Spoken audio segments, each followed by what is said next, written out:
पाहत आहात mid day Marathi news channel. चला सत्य बघूया। महाराष्ट्रातील ताज्या बातम्यांसाठी आमच्या चॅनलला सबस्क्राइब करा आणि न्यूज व्हिडिओ आवडल्यास लाईक शेअर करा। जमलेल्या माझ्या तमाम हिंदू बांधवांनो, भगिनी आणि मातांनो, मगाशी भास्करराव बोलत होते तेव्हापासून यांचा आग्रह आहे, नाही जाऊ द्या, रविवार आहे, कोंबडी वडे तर झालेच पाहिजेत ना। आता त्याचं जे काय करायचं होतं, पिसं काढायची ती तुम्हीच काढलेली आहात, कोंबडी चोराची पिसं तुम्हीच काढले, आणखीन काही नवीन उगवली असतील तर ती पण उपटून टाका। आणि मी इथे एवढा आलोय, उगाच माझं तोंड खराब करून घ्यायला आलेलं नाही। मी तुमच्यासाठी, मी विनायकना सांगितलं की हा जनसंवाद नाही, हा कुटुंब संवाद आहे। तुम्ही माझं कुटुंब आहात आणि अनेकदा मी बोललेलो आहे की आजपर्यंत महाराष्ट्राला अनेक मुख्यमंत्री लाभले, यापुढे सुद्धा लाभतील, पण मी असा भाग्यवान आहे की अनपेक्षित मला मुख्यमंत्री व्हावं लागलं होतं। एक 2-2.5 वर्षाच्या कालखंडामध्ये मी काय केलं हे लोकांसमोर आहे, तुमच्या समोर आहे। आणि कोणालाही नाही असं प्रेम, ते म्हणजे मला तुम्ही सगळेजण कुटुंबातला एक सदस्य मानतात, हे माझं खूप मोठं भाग्य आहे। आणि म्हणूनच मी जनसंवाद हा शब्दच काढून टाकलेला आहे, कारण ते मन की बात, वन की बात ते सगळं तिकडे, आपल्याकडे ती दिल की बात आहे, दिल की बात। कारण मनामध्ये काळबेर असू शकतं, पण हृदयामध्ये नाही। आमच्या हृदयामध्ये राम आणि हाताला काम।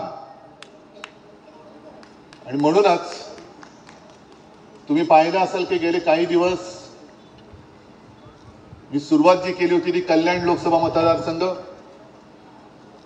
परवा 2 दिवस होतो रायगड मतदारसंघ लोकसभा, आज हा सिंधुदुर्ग रत्नागिरी मतदारसंघाचा मी संवाद तुमच्याकडून सुरू करतोय। म्हणजे चांदा ते बांदा म्हणतात, मी बांद्यापासून चांद्यापर्यंत जाणार आहे। मी बघतोय मुद्दा म्हणून, शिवसेना कोणाची, शिवसेना कोणाची, मी तेच तुम्हाला विचारायला आलेलो आहे।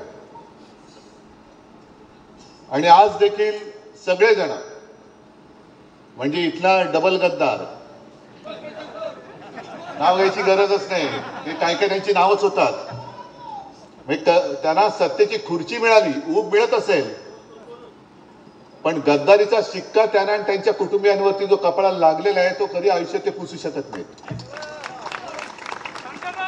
आपल्याकडे आले होते, मी एका अपेक्षेने घेतलं होतं, मला वाटलं होतं माणूस बरा दिसतोय, दररोज म्हणजे दर आठवड्याला, दर 15 दिवसांनी शिर्डीला जातात साईबाबांचं दर्शन घ्यायला। म्हटलं देवा धर्माचा माणूस दिसतोय, श्रद्धा आणि सबुरी, पण कोणत्याही पक्षावरती श्रद्धा नाही आणि थांबण्याची सबुरीच नाही। आणि आता भास्करराव काहीतरी सांगत होते, ते पुढच्या सभेत सांगा तांदळाचा किस्सा, काहीतरी तांदूळ वगैरे टाकतात असं म्हणतात, मला नाही माहिती। तर ही अशी सगळी माणसं, तेव्हा सुद्धा मी घेतलं होतं की जरा माणूस बरा दिसतोय, पण कसं काय आणि कसं काय, कारण बाहेरून आल्याबरोबर त्याला उमेदवारी दिली, तुम्ही सुद्धा निवडून दिलं, मी त्याला तेव्हा मंत्री केलं, पण पुन्हा ते आहे ते गद्दारी नसा भिनली म्हटल्यानंतर गद्दार तो गद्दार असतो, कधी इमानदार होऊच शकत नाही, होऊच शकत नाही। मी आता विमानतळावरती उतरल्यानंतर काही पत्रकार आले होते तिकडे, तिथले काही समोर आले असतील, अमुक ह्याच्यावरती बोला, तमुक ह्याच्यावरती बोला। परवा जो एक गोळीबार झाला, आला ना तुमच्यापर्यंत आवाज, कोणी केला हे आता, म्हणजे तुम्ही लक्षात घ्या की शिवसेनेने कोकणला कसं वाचवलं आणि तुम्ही सुद्धा कसे वाचलात। तेव्हा जर का विनायक राऊत आणि आपले सगळे लोक तुम्ही निवडून नसते दिले तर आज कोकणची काय हालत झाली असती।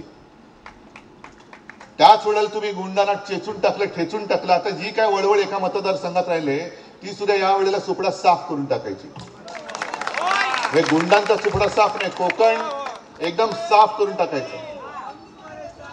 जसं मध्ये मोदीजींचे फोटो आले ना मंदिरात साफसफाई करताना, चकचकीत लादी,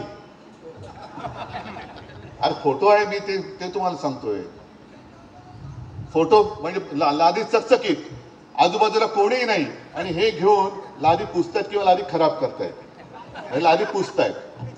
तसं तोच झाडू घेऊन यावेळेला जो एक मतदारसंघ राहिला आहे तिकडनं सुद्धा ही घाण साफ करून टाकायची. इथून तर करायचीच आहे, सावंतवाडी तर करायचीच, आणि बाजू सुद्धा एक जी आहे ती करायचीच. बाकी वैभव तर बसलेले असते, त्यांनी गेल्या वेळेला साफ केलेली आहे.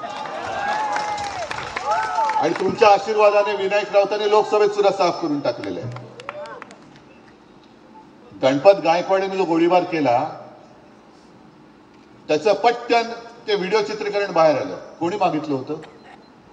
सीसीटीव्ही फुटेज कोणी मागितलं होतं? आलं. मी मुद्दामून तुम्हाला या गोष्टी सांगतोय कारण कोणी न मागता गणपत गायकवाडीने केलेल्या गोळीबाराचं सीसीटीव्ही फुटेज हे तुमच्यापर्यंत पोहोचलं.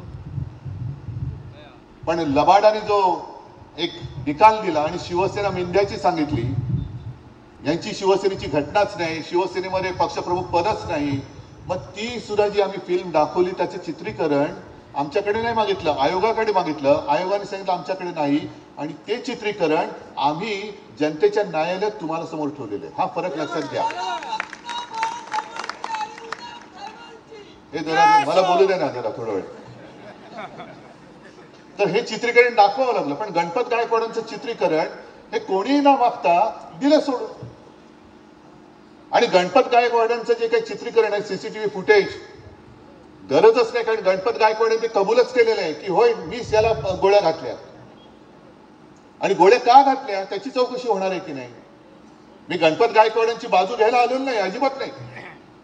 पण गणपत गायकवाडांनी सांगितलं की हा मिंदे जर का राज्याचा मुख्यमंत्री असेल तर या राज्यात गुंडांची. महाराष्ट्रातील ताज्या बातम्यांसाठी आमच्या चॅनलला सबस्क्राईब करा आणि न्यूज व्हिडिओ आवडल्यास लाईक शेअर करा.